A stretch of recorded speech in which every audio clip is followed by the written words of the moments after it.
in 1347, this microscopic bacterium, right, Yersinia pestis, it arrives on the shores of Europe. The bubonic plague. Exactly, the Black Death.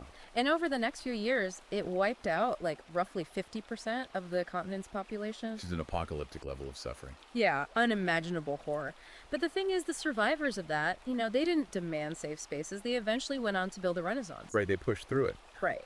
But fast forward to today, you have a major journalistic institution deciding the word riot is too stigmatizing to use when describing literal burning buildings. Yeah, and society just complies. Literally just complies. So how did we go from surviving the Black Death to, a culture that demands this totally frictionless, emotionally sanitized existence? Where did the psychological armor actually go? Exactly. And that's what we're looking at today. We're undoing an exclusive review of a highly controversial, ultra-incisive new ebook that is making massive waves by asking those exact questions. It's a heavy one. It really is. Whether you're looking to understand the history of our institutions before they were fundamentally changed, or, if you are deeply embedded in the men's rights and red-pilled manosphere communities, this deep dive is an absolute must-listen. Absolutely. But hey, before we jump into the deep end, please make sure to like and subscribe to the show. And I want to explicitly mention right at the top that if you want to follow along with us, you can buy this fascinating ebook right now. Highly recommend grabbing it. Yeah, just check Amazon Kindle and Google Play Books. The book is called Patrician Mind, Restoring Classical Foundations of Order in a Society Gone Completely Mad. And it's by Conrad Riker. Yeah, and before we really get going, I need to jump in here, because this book contains highly politically charged content regarding feminism, Marxism, and the culture wars. We must be clear, like crystal clear. Right. We are absolutely not taking sides. None at all. Our mission today is purely to impartially report on the contents of the author's work, dissecting his historical and philosophical arguments so you can understand this perspective. Yeah, exactly.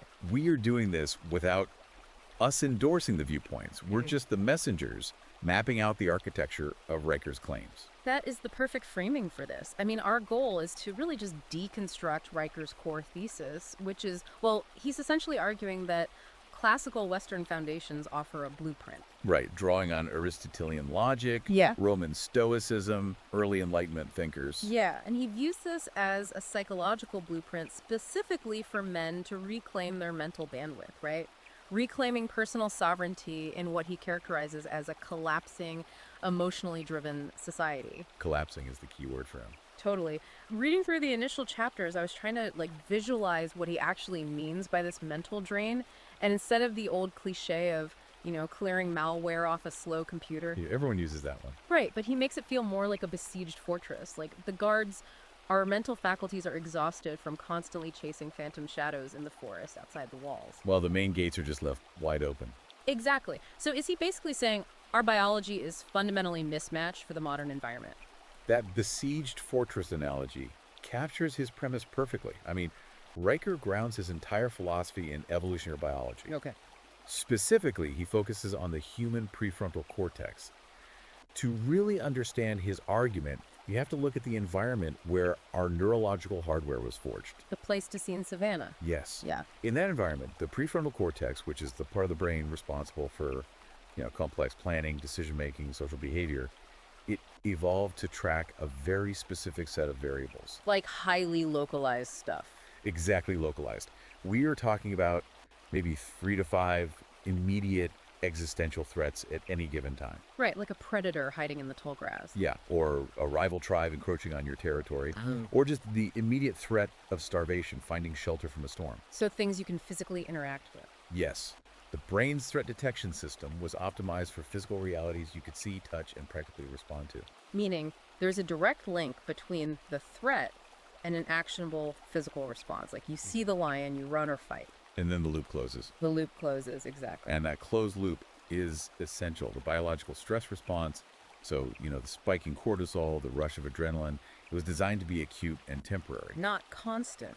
Right. The hardware was built to process localized danger, resolve it, and then return to a baseline state. But Riker argues that today, we are forcing that identical Pleistocene hardware to run a software program it physically cannot handle. Because of the internet. Exactly. When you wake up and grab your smartphone, you are instantly mainlining the aggregated algorithmically amplified suffering, outrage, and crises of 8 billion strangers. 8 billion. It's just nuts to think about. You are exposed to global economic shifts, distant wars, social media outrage cycles, all before your feet even touch the floor. Yeah, and Riker calls the modern demand that an individual must care about every global issue, what was it? A neurological impossibility. Yes, a neurological impossibility that induces pathological collapse. Pathological collapse. He backs that up by talking about allostatic load. Can we break down the actual mechanism of what's happening to the body there? Yeah, we should. Because it's not just a feeling of being overwhelmed, right? He's claiming there's a measurable physiological degradation happening to you. Allostatic load is a really critical concept in his framework. It basically refers to the cumulative physiological wear and tear on the body's systems caused by chronic, unresolvable stress. Unresolvable being the key. Right. When you are exposed to a localized threat on the savannah, your body marshals its resources. But when you're exposed to what Riker calls the fabricated emotional burdens of a declining civilization. Wow. Yeah, on a 247 news cycle, your brain literally cannot distinguish between a digital threat and a physical one. So it reacts like the lion is always there. Exactly. Yeah. Your body stays in a constant low-grade state of fight or flight. Cortisol, the primary stress hormone, remains chronically elevated. And when cortisol stays high, it suppresses other stuff, right? Yes, it actively suppresses other biological functions. Most notably, for Riker's argument regarding men, chronic cortisol elevation actively suppresses the production of testosterone. Wait, really? So the continuous exposure to, like, global panic on Twitter is literally altering a man's endocrinology. According to Riker's interpretation of the biology, yes. That's wild. So the stress is stripping away the biological drivers of assertion and risk-taking. He argues that this chronic overload strips a man of his biological capacity to lead, to build, or to impose order on his environment. The allostatic load exhausts the prefrontal cortex, leading to systemic fatigue. So you just burn out? Yeah. The result is not an engaged citizen, but a compliant, flaccid consumer who lacks the biological drive to assert sovereignty over his own life. Wow. Okay, so if our energy is being drained by this macro stress, how are we spending whatever little mental bandwidth we have left? Riker pivots here to what he calls the illusion of infinite choice. Yeah, I was completely thrown by the specific data he pulls regarding modern dating apps, specifically Tinder. Oh yeah, he goes hard on that. He frames it as a massive energy sink. He uses Tinder as the prime example of what he terms the tyranny of choice. To understand the metabolic cost here, we have to look at the numbers he provides. Lay them out for us. Tinder alone processes roughly 1.5 billion swipes every single day. 1.5 billion. Every day. Every single day. And Riker frames this platform not as a tool for connection, but as the ultimate illusion of infinite sexual and romantic options. He calls it an endless digital slot machine, right? Yes, operating on a variable ratio reinforcement schedule. It's the exact same psychological mechanism that keeps gamblers pulling the lever, hoping for a jackpot. But unlike a slot machine where you lose money, here you're losing cognitive resources. Exactly. Because every swipe is a micro decision. You're evaluating a face, a bio, social status, all in a fraction of a second. I imagine that requires a massive amount of glucose for the brain to process. It does. The brain utilizes glucose for executive decision-making, forcing the prefrontal cortex to make micro-evaluations on 50 different human beings in the span of 3 minutes violently drains those metabolic resources. Violently drains them. That's a great way to put it. And Riker argues that this system reduces both men and women to disposable commodities. But he specifically argues it traps men in a state of perpetual glucose-depleted inertia.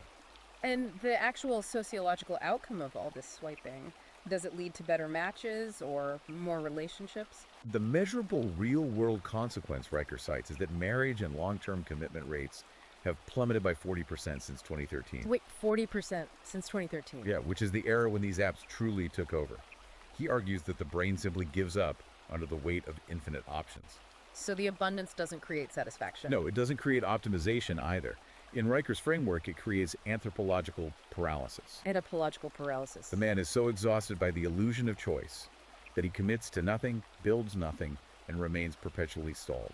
Okay, so if the digital environment is actively eroding our neurobiology and paralyzing us, how is a person actually supposed to operate? And answer that, Riker goes back into history, specifically leaning on Stoicism, and the Roman Emperor Marcus Aurelius. Yeah, let's get into Marcus Aurelius because Riker uses him as the ultimate historical blueprint for cognitive triage under existential pressure. And it's vital to understand the context of Aurelius's reign, right? Yeah. From 165 to 180 AD, the Roman Empire was absolutely devastated by the Antonine Plague. Which is brutal. Modern historians estimate it killed anywhere from 5 to 10 million people.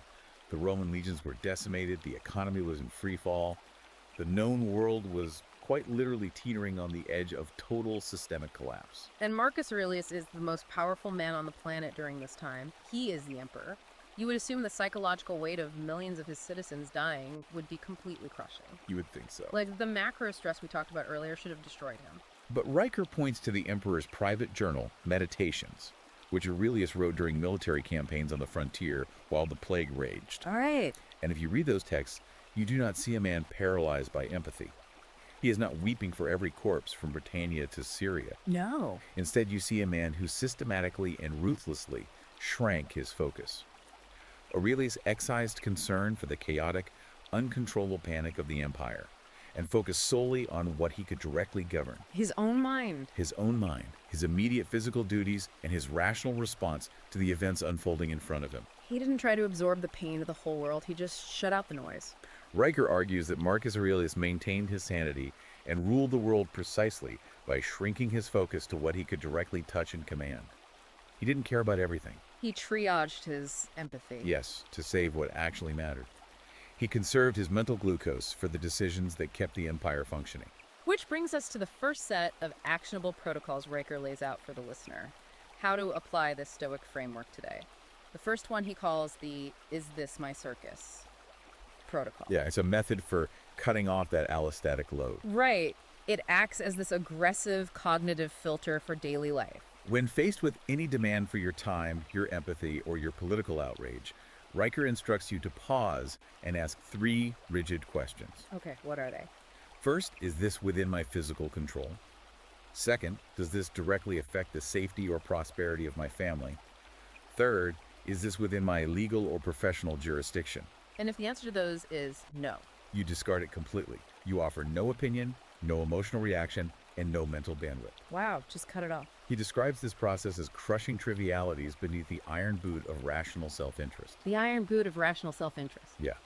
If a geopolitical crisis on the other side of the planet doesn't pass that 3-question filter, you do not allow it to spike your cortisol. It's a total rejection of the modern idea that, like, being informed about everything makes you a good citizen. Completely rejects it. The second protocol targets the digital drain directly, the information defense protocol. He prescribes rigid 90-minute blocks of absolute isolation for deep, productive work. And he's intense about the parameters. Oh, the parameters are non-negotiable in his system. No smartphone in the room. None. No unrelated internet tabs open. The physical door to the room must be locked tight. You are creating a synthetic sensory deprivation environment to force the prefrontal cortex to single task. Because it's so starved for focus. Right. He emphasizes that you must treat these 90-minute blocks as sacred appointments with your own legacy. He brings up the Apollo program to illustrate this, which I found really compelling. Yeah, that's a great analogy. I mean, the men who put human beings on the surface of the moon didn't have Slack channels pinging them every 4 seconds. No, they did not. They didn't have open plan offices where anyone could interrupt their train of thought. They had heavy doors, chalkboards, and singular, undeniable focus. And look what they built. Exactly. I think we have to ask ourselves, and I'm asking you listening right now, look at your daily workflow. How much of your day is spent passively reacting to digital pings versus actually building something of substance? Are you an architect of your day or just a respondent to other people's emergencies? Right. But that question of agency is the pivot point of his analysis. Riker asserts that this scattered, reactive state we find ourselves in isn't an accident of technology. No. He believes it is the result of a long, deliberate ideological shift. Yeah, if our biological hardware is being hijacked, we have to ask how the software of our society got so corrupted in the first place. And that traces the intellectual descent of the West, which Riker maps out in his timeline of what he calls the gynocentric trap. I want to be careful to lay out his specific definitions here because he doesn't start in the 20th century.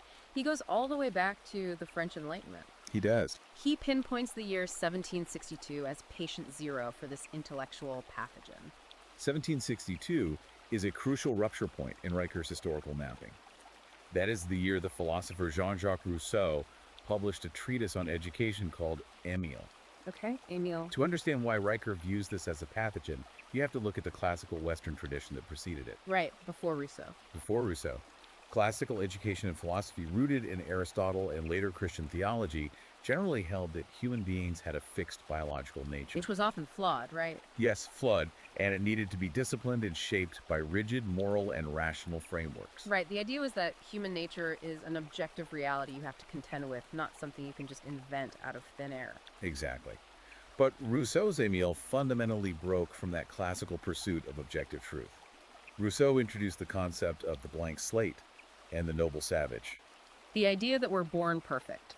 Exactly, the idea that human beings are born inherently perfect, and that it is the structures of society, rather than nature or biology, that corrupts them and shapes their identity. And Riker views this as the original fallacy. He does. Because if society shapes humans entirely, then you can theorize that if you just dismantle the existing society, you can engineer a perfect human. He argues that this idea set the stage for all the social engineering experiments that followed. Yep.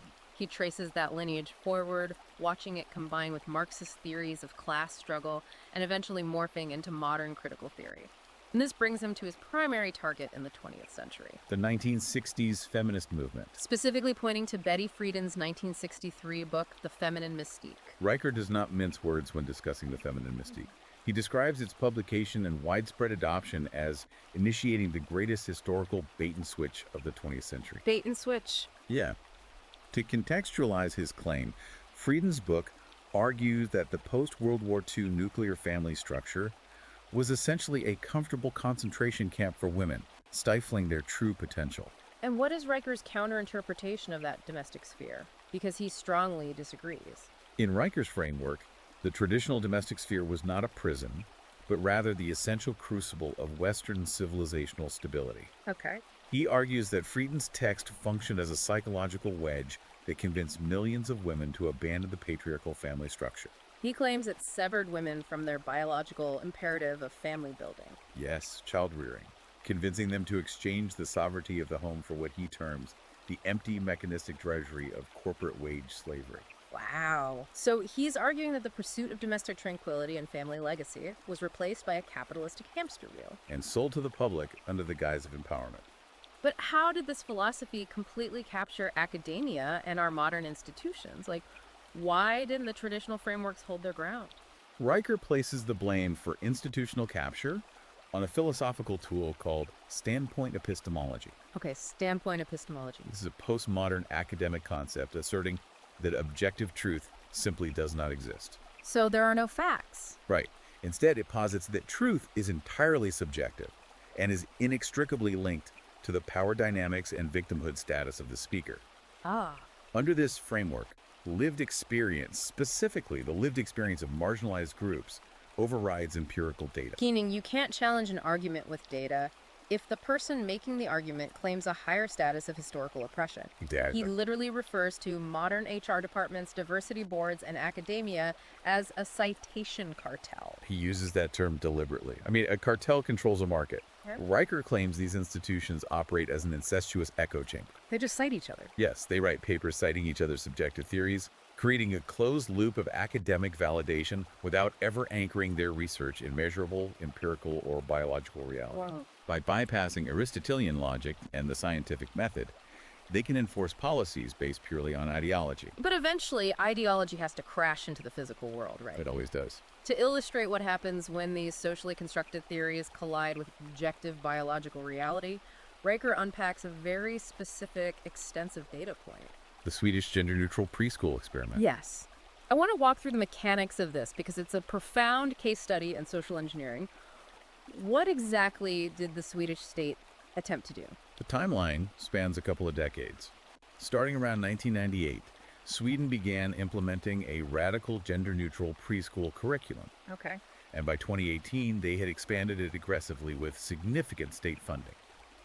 The premise, built heavily on the Rousseauian idea we just discussed, was that gender differences in children are entirely the result of societal conditioning. So boys only like trucks because we give them trucks. That's their theory.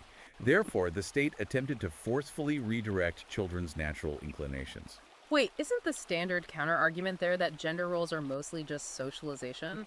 Like, the theory is that if you take away the toy trucks from the boys and the dolls from the girls, shouldn't they just naturally adapt and play identically? Well, what actually happened when the teachers tried to enforce that is telling. What did they do? The methods of enforcement were quite rigid. Teachers were instructed to ban words like boy and girl, use gender-neutral pronouns, and actively intervene to stop natural play patterns. Actively intervene. Yes.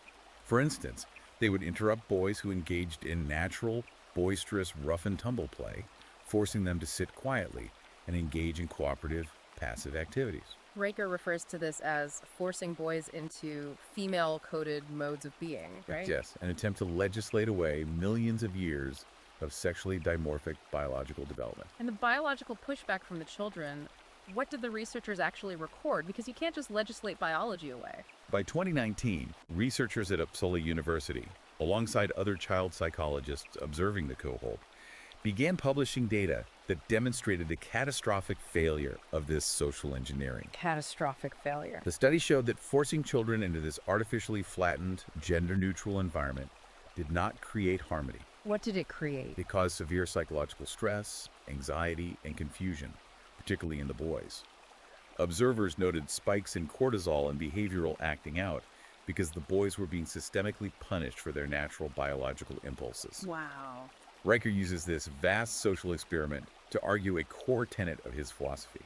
Nature and biology will not be mocked by Marxist academics. Right. He argues that trying to mandate that men and women are identical, interchangeable cogs, leads directly to psychological damage and eventually systemic civilizational collapse. Let's follow that thread regarding the flattening of society, because I want to challenge Riker's view on hierarchy versus equality. The prevailing modern consensus across almost all institutions is that equality, specifically equality of outcome, is the ultimate moral good. That's the narrative. But Riker seems to say that the ideological drive for absolute equality isn't just misguided, he says it is actually lethal. And he brings up the agricultural history of the Soviet Union to prove his point. He does. In Riker's framework, hierarchies are not socially constructed tools of systemic oppression, which is the Marxist view. Riker views hierarchies as the natural biological engine of human excellence and competence. Okay, so competence creates the hierarchy naturally. Exactly. He argues that competence naturally stratifies a society. Yeah. When a state tries to artificially enforce absolute equality across a population, he says you don't eliminate the hierarchy, you simply drive it underground, where it becomes pathologically corrupt. The specific historical example he uses is the kulaks. Who were they, and how did the pursuit of equality destroy them? In the early 20th century, during the formation of the Soviet Union, the kulaks were essentially the most successful, innovative, and productive peasant farmers in Russia and Ukraine. The best farmers. Yes. Yeah. Because they were competent, they owned a little more land or perhaps a few more cattle than their neighbors. When the Bolsheviks took power, driven by what Riker calls the envy of the competent, they applied the Marxist lens. So they didn't see them as good farmers. No. They didn't see the kulaks as hard workers who were feeding the nation. They saw them as class enemies and oppressors, simply because they were at the top of the local agricultural hierarchy. So in the name of leveling the playing field and achieving absolute equality, the state targeted them. The state demonized them, confiscated their property, sent hundreds of thousands to the gulags, and executed the rest. Unbelievable. But eliminating the competent tier of society did not create a utopia of equals. The immediate agricultural fallout was a catastrophic man-made famine, including the Holodomor in Ukraine, where millions starved to death. All because the people who actually knew how to farm had been liquidated. Precisely. And did it even achieve the equality it promised for the survivors? Not at all. And this is Riker's ultimate point about the hypocrisy of enforced equality. It simply created a new, ruthless, and entirely corrupt elite called the nomenklatura. A nomenclature. This was the bureaucratic class of the Communist Party. This new, corrupt hierarchy enjoyed massive privileges. While everyone else starved. They shopped in exclusive, heavily guarded, state-run Gosplan stores that were stocked with imported Western luxuries, fresh meats, and fine clothes. Meanwhile, the ordinary citizens they claimed to be making equal were literally freezing and starving to death in block-long bread lines. Wow. Riker uses this historical tragedy to argue that the violent pursuit of equality always results in a ruthless aristocracy of bureaucrats. That is a very heavy, blood-soaked historical parallel. So if modern society is constantly pushing this narrative of systemic oppression, telling people they are victims of invisible hierarchies, how does that affect the psychology of the individual man today? Well, this is where Riker transitions into the psychology of struggle and rejecting the victim cult. To explain the psychological damage caused by a constant diet of victimhood narratives, Riker turns to a foundational behavioral psychology experiment from 1975, conducted by Martin Seligman. Oh, the learned helplessness study. Yes, it is the famous learned helplessness study. This is the experiment with the dogs in the shuttle boxes. Explain the setup, because the mechanism of how the brain adapts to trauma here is critical. So Seligman placed dogs in an enclosure with a floor that could deliver electric shocks. The first group of dogs had a mechanism, like a panel they could press, to stop the shock. Okay, so they had control. Yes, they quickly learned to control their environment. The second group, however, was subjected to inescapable, randomized electric shock. Inescapable. No matter what they did, they could not stop the pain. After a period of time, once the animals' brains internalized that they had absolutely no agency or control over the voltage, they simply gave up. They literally laid down and took it. But the really terrifying part is what happened in the next phase of the experiment. Precisely. In the next phase, Seligman took those same dogs who had been conditioned to feel helpless and placed them in a new box. This time, he provided a very simple escape route, a low partition dividing the box. So they could just leave. All the dog had to do to escape the shock was easily jump over the small barrier to the safe side. But the dogs from the inescapable shock group didn't even try. They didn't even try. No. The prior conditioning had so deeply rewired their brains that they refused to act. They just lay there on the grid and passively absorbed the voltage, even though freedom was inches away. And Riker maps this biological surrender directly onto the minds of modern men. He maps it onto what he defines as the leftist syllogism of slavery. The leftist syllogism of slavery. Riker argues that modern state-sponsored media, academia, and political propaganda operate like that inescapable shock grid. They constantly scream about invisible, omnipresent, and invincible forces of systemic oppression, patriarchy, or late-stage capitalism. So the narrative constantly tells young men that the economic and social systems are completely rigged against them from birth. Exactly. So by convincing a man that his failures are caused by massive external systems he can't possibly control, you induce that same learned helplessness. Exactly. Riker believes this is a deliberate sociological trap designed to neuter male agency.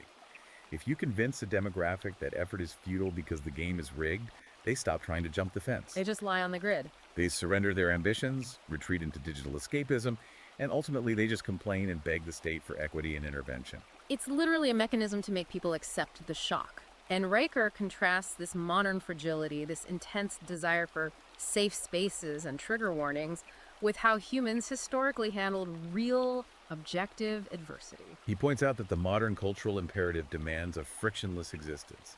It strives to create a sterile safe space, devoid of harsh language, offensive ideas, or physical hardship. But history mocks this intense aversion to struggle, doesn't it? Yes.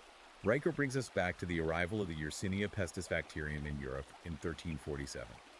That plague wiped out half the continent. It was an era of unimaginable, grotesque horror, with mass graves and total societal upheaval. Right, our hook for the episode. Yet the survivors of that era didn't demand trigger warnings or retreat into apathy. They processed the trauma, reorganized their societies, and built the Renaissance. Built the Renaissance from the ashes. Riker argues that a frictionless society, one that attempts to legislate away all intellectual and physical hardship, doesn't protect men. It literally dissolves their structural, psychological integrity. A muscle that encounters zero resistance simply atrophies. So how does a man navigate this? I mean, if the world is chaotic and the media is trying to induce learned helplessness, how do you figure out what to actually fight for and what to ignore? Riker visualizes this using an incredibly practical tool he calls the dichotomy of control matrix. Okay, let's break this down. It's a very helpful mental model derived from Epictetus. Picture a standard graph. The y-axis represents your level of objective control over a situation, ranging from high at the top to low at the bottom. Okay, and the x-axis? The x-axis represents your internal emotional investment, also from high to low. Okay, I'm visualizing the 4 quadrants. Break them down for us. Quadrant 1, the top right, is high control and high emotional investment. Riker called this the domain of mastery. Mastery, what fits in there? This includes your physical fitness, the acquisition of high-value skills, your daily routine, and your immediate conduct toward your family. This is the only territory where a patrician mind should live. Okay, and then you have quadrant 2. Quadrant 2 in the bottom right, which is low control but high emotional investment. So having a massive amount of emotional investment in things you have absolutely zero power to change, like arguing on the internet. Exactly. Riker calls this the delusion zone. This is where he says the modern NPC zombie spends their entire life. The NPCs. They are screaming at the sky about macro political outcomes, celebrity court cases, and global economic shifts.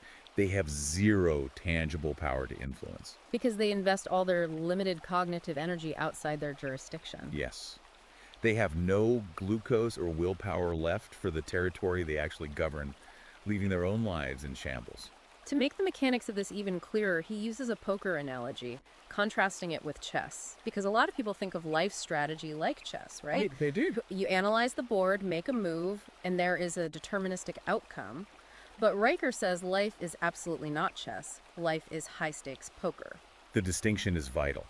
In chess, you have perfect information. You can see all the pieces on the board. Everything is visible. In poker, you are dealing with imperfect information, hidden variables, and a massive amount of variance and luck. You only control two things in poker: the discipline of your betting strategy and how you play the cards you are dealt. You don't control the river card. You do not control the river card that flips over, and you do not control the twitching tells or the irrational bets of the other players at the table. Riker argues that a master plays his hand with iron discipline, accepts the variance without emotional collapse, and folds the rest. Fold the rest. And to help people internalize this stoic separation between input and outcome, he attaches a very visceral physical protocol, the paper burning protocol. Yeah, this is intense. He tells the reader to get a physical piece of paper and literally draw a line down the center. On the left side, you write down the specific inputs and actions you control today, your workout, the hours you spend building your business, the pages you read. Mastery quadrant. Exactly. Yeah. On the right side, you write down the external results you desire: massive wealth, a promotion, how other people perceive you. And then he instructs you to take a lighter and burn the right side of the paper to ash. Just burn it. I want the listener to really think about that for a second.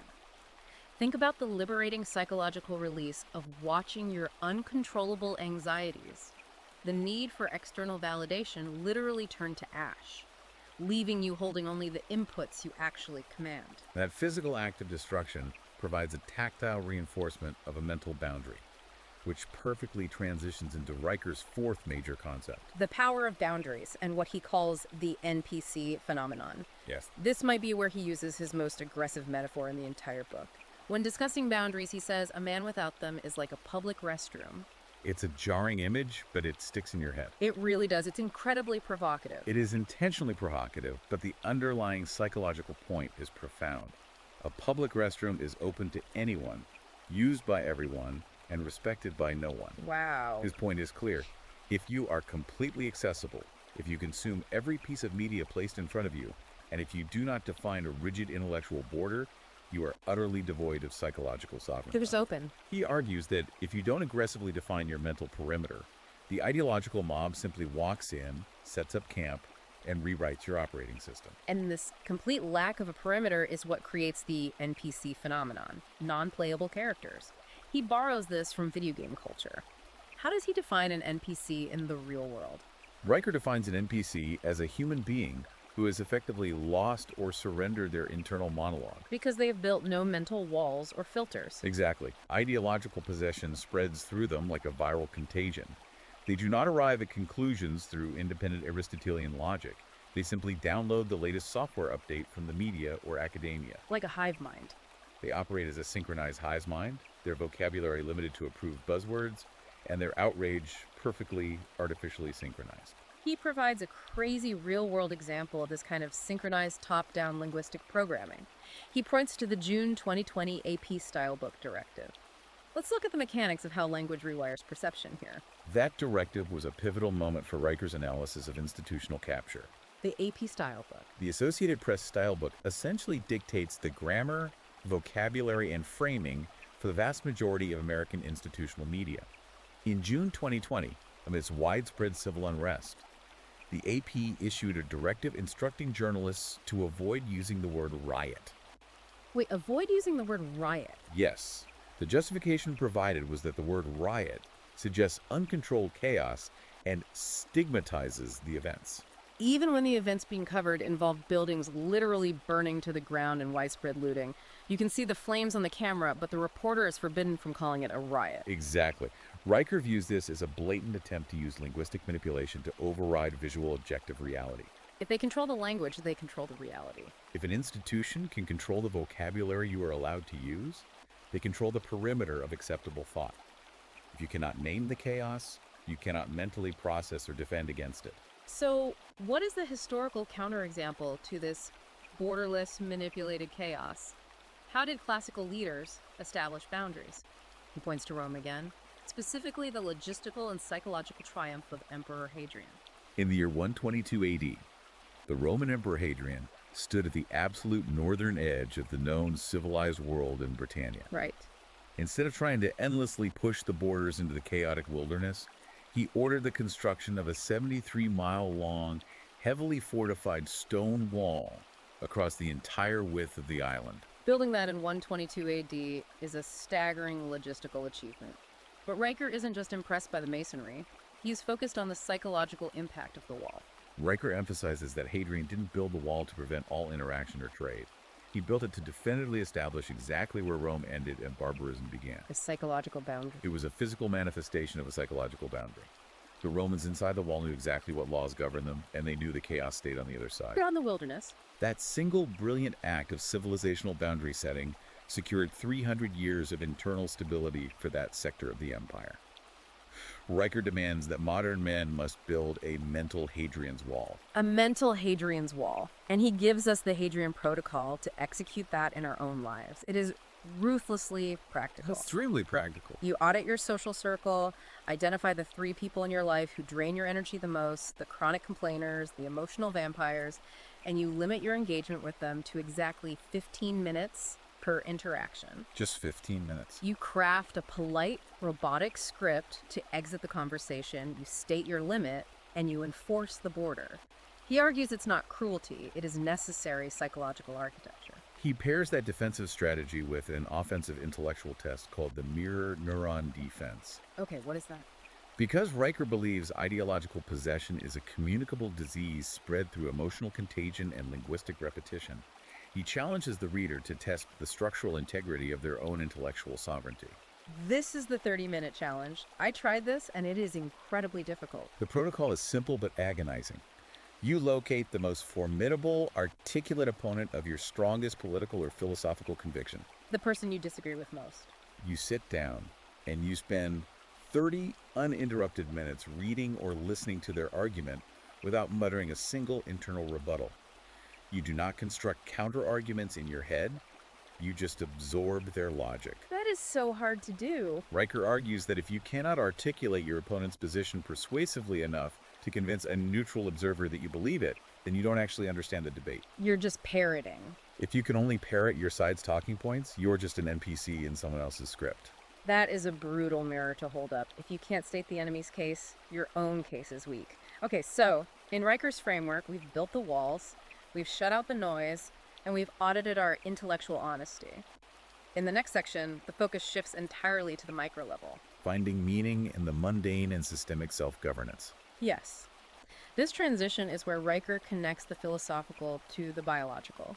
He argues that mastering your daily mundane routine is the active, physical rejection of external chaos. Because you cannot control the macro collapse of societal institutions, but you possess absolute authority over the microenvironment of your daily life. And he backs this assertion up with some serious psychological literature, notably Roy Baumeister's landmark work on willpower. Let's delve into ego depletion theory here. In 2005, the social psychologist Roy Baumeister published a massive landmark review that analyzed data from over 18,000 studies regarding human behavior. 18,000 studies. He was studying the mechanics of willpower, which he termed ego depletion. The conclusion of this massive data set was undeniable. Self-regulation and self-control are the single strongest predictors of positive life outcomes. Wait, more than raw intelligence, more than the socioeconomic background you were born into. It absolutely crushes IQ and background.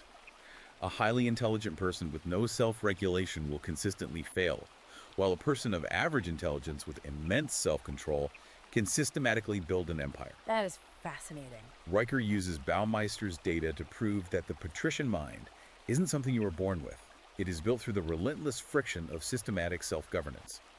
He also cites fMRI studies conducted by neuroscientist Sarah Lazar, also around 2005, to show the physical mechanism of this discipline. These are the mindfulness studies.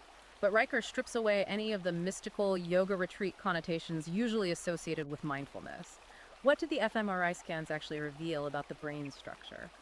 Lazar's research demonstrated neuroplasticity in action. When subjects engaged in sustained, focused attention, forcing their brain to concentrate on a single present-moment task, the fMRI scans showed that they literally physically thickened the gray matter in the prefrontal cortex. The seat of rational executive function. Exactly. Simultaneously, the sustained focus shrank the amygdala, which is the primitive brain center responsible for fear, anxiety, and emotional reactivity. So the act of intense focus physically upgrades the brain's hardware. You are literally building armor against anxiety. Precisely. Riker views this deliberate structural alteration of the brain as neurobiological warfare against the feminized hysteria of modernity. Neurobiological warfare. Training your focus on small, controllable things physically builds the biological hardware necessary for a man to lead. I love the historical example he brings in to illustrate this microdiscipline. George Washington. In 1748, when Washington was just a 16-year-old surveyor, long before he commanded armies or founded a nation, he meticulously copied down 110 rules of civility and decent behavior. And Riker highlights Rule 49 specifically. Rule 49 commands one to labor to keep alive in your breast that little spark of celestial fire called conscience. Such a great quote. It is. And Riker argues that the young Washington wasn't just being a pedantic, obedient rule follower. By forcing himself to govern the minutiae of his daily posture, speech, and interactions, Washington was aggressively constructing a sovereign, unshakable character through daily, mundane discipline. He was building the prefrontal cortex that would later withstand the freezing winter at Valley Forge. Which gives us the mundane protocol. Riker says you have to select one simple, repetitive physical act every single day. Making a pour-over coffee, washing a cast iron skillet, or disassembling and cleaning a firearm. And you must perform it with the tyrannical focus of a Roman statesman. You have to register 5 specific sensory details. If it's the coffee, you feel the ceramic weight of the mug, you listen to the acoustic frequency of the water hitting the grind, you register the thermal shift in the wood. Smell of the roast, the texture of the filter. Exactly. By mastering the immediate physical reality of the moment, you anchor your neurobiology. You create a physical tether that stops you from drifting into the subjective, ideological anxieties of the outside world. It grounds you completely. But, I want to push back a bit on this with an analogy, because modern self-help, the kind of advice you see all over social media, constantly tells us to take a break, to give yourself grace, or that a messy room is just a sign of a creative mind. Right. But Riker demands rigid, almost exhausting discipline over your immediate environment. It makes me think about the state of a person's workspace. I'll ask you, listening right now. Look at your desk right now. Does a messy desk reflect a messy mind? Well, in Riker's framework, yes. If you can't govern the placement of your own coffee cup, how can you possibly expect to govern your life, let alone resist what he views as societal brainwashing? Riker's response to the modern self-help movement would be scathing. He argues that giving yourself grace is often just a euphemism for surrendering to entropy. Entropy, yeah. He would say that if you refuse to govern your own impulses and your immediate physical surroundings, you forfeit your right to govern anything else. And that localized governance brings us to his final expansive segment. Crafting legacy and the fall of Rome. How does all this micro-discipline, this boundary setting, and this resistance to the allostatic load translate into a macro legacy? He starts this section with an incredible historical anecdote about Alfred Nobel, the Swedish chemist who invented dynamite. It is a profound story of course correction. In 1888, Alfred Nobel's brother Ludwig died in France. But a French newspaper made a catastrophic journalistic error and published Alfred's obituary instead. The headline read, Le marchand de la mort est mort. The merchant of death is dead. The merchant of death is dead. The obituary went on to condemn him for inventing a way to kill more people faster than ever before in human history. Imagine waking up, drinking your coffee, opening the paper, and reading your own obituary, only to realize that the world universally despises you and will remember you only as a purveyor of slaughter. Riker calls it the ultimate nightmare of the unarchitected man, but it served as a brutal psychological shock. It changed everything for him. It prompted Nobel to completely pivot his life's trajectory. He realized the horror of his unintended legacy and used his agency and his vast fortune to rewrite it by establishing the Nobel Prizes. Ensuring he would be remembered for rewarding the highest achievements in human excellence and peace. Why does Riker think modern men are so bad at doing this proactively today? Why do we drift until it's too late? He points to the modern cultural approach to mortality. Modernity tries to hide death. Riker references terror management theory, originally established by Greenberg in 1986, and couples it with a fascinating 2015 Stanford study led by Susan Erickson. The Erickson study. Erickson's study demonstrated that when participants are forced to confront their legacy and their mortality directly, when they are reminded that their time is finite, they make decisions that are aligned with their deep stated values 67% more often. So confronting the reality of death actually optimizes the brain's executive function. It cuts through the procrastination. Exactly. The awareness of death forces prioritization. But Riker argues that modern culture, with its endless digital distractions and medical sanitization of death, is designed to anesthetize you into believing you have infinite time. Which keeps you docile. When a man truly internalizes his own mortality, it violently strips away the trivialities. He stops caring about the AP style book or Twitter outrage because he realizes he has a legacy to build before the clock runs out. He gives what I think is the ultimate modern example of this with the story of Pat Tillman. Pat Tillman is Riker's quintessential case study in choosing objective historical meaning over modern manufactured comfort. Following the 9/11 attacks, Tillman was sitting at the absolute peak of the modern entertainment spectacle. He was a starting safety in the NFL. Holding a $3.6 million contract, he had fame, wealth, and status, yet he walked away from all of it, declining the money and the adoration, to enlist as an Army Ranger. He deployed to combat zones and was tragically killed in Afghanistan in 2004. And while critics might look at that and call it a tragic waste of potential, Riker sees it entirely differently. How does he frame it? Riker views Tillman's decision as the supreme, objective choice to prioritize duty, masculine virtue, and legacy over what he calls the feminine-coded adoration of sports entertainment. Tillman refused to be an NPC in a game. He forged his own objective meaning in the arena of reality.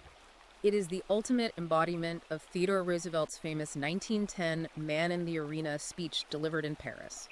Riker uses that speech as a weapon against the modern critic. Roosevelt's speech drew a sharp, unforgiving line between the man whose face is marred by dust, sweat, and blood, the man who actually strives to do the deeds and risks failure, and the cold and timid souls in the stands who know neither victory nor defeat.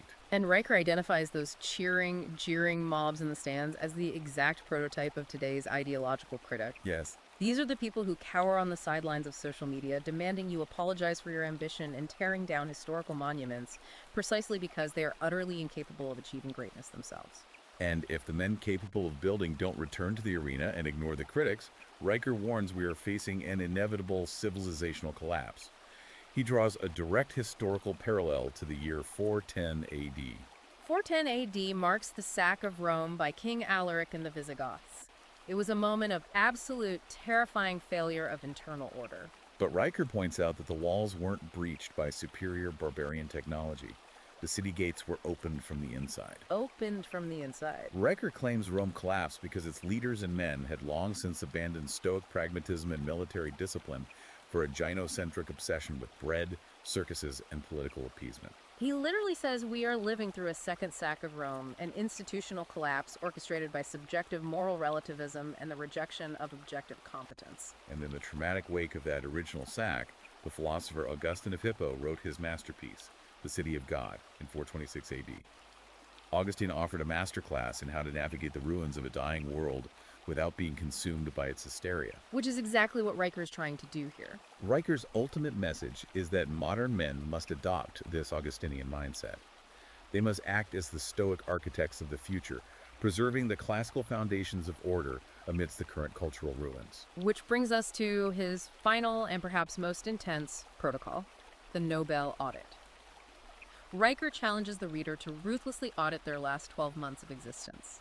Look at your browser history, your credit card and bank statements, your daily work output, and your calendar. It's brutal. If an entirely impartial press published your obituary tomorrow morning based strictly on that empirical data, what would the headline read? Would it say, "Another worthless consumer dies"? Or would it say, "A builder has fallen"? It's a brutal metric for measuring the distance between the man you claim to be in your head and the man your daily actions prove you are. It strips away all self-deception. It demands total, uncompromising accountability. We have covered a massive amount of ground today, deconstructing the biological, historical, and psychological architecture laid out in Patrician Mind. If you want to dive deeper into this ongoing philosophical warfare and intellectual insurgency, you absolutely need to follow the author on Substack at Conrad Riker. For those interested in exploring these classical frameworks further, the author provides a continuous stream of material and practical protocols on that platform. And as we wrap up, a forceful reminder to our listeners, grab your own copy of Patrician Mind right now. Head over to Amazon Kindle and Google Play Books to buy the ebook today. Leaving a 5-star review is what Riker calls a digital sword strike against algorithmic suppression. It's a way to signal to the market that these ideas won't be silenced. Go get it. And make sure you like and subscribe to our deep dive here too, so we can keep bringing you these breakdowns. We've examined Riker's intricate roadmap for preparing for what he sees as the collapse of society by rigorously mastering our own minds in neurobiology. But I want to leave you with a final lingering thought that builds on this entire Stoic philosophy we discussed today. What's that? Consider this paradox. What if the ultimate, most devastating act of rebellion against a screaming, chaotic world isn't to scream back, but simply to stand in your kitchen in absolute silence and intentionally feel the weight of your coffee mug? Think about that.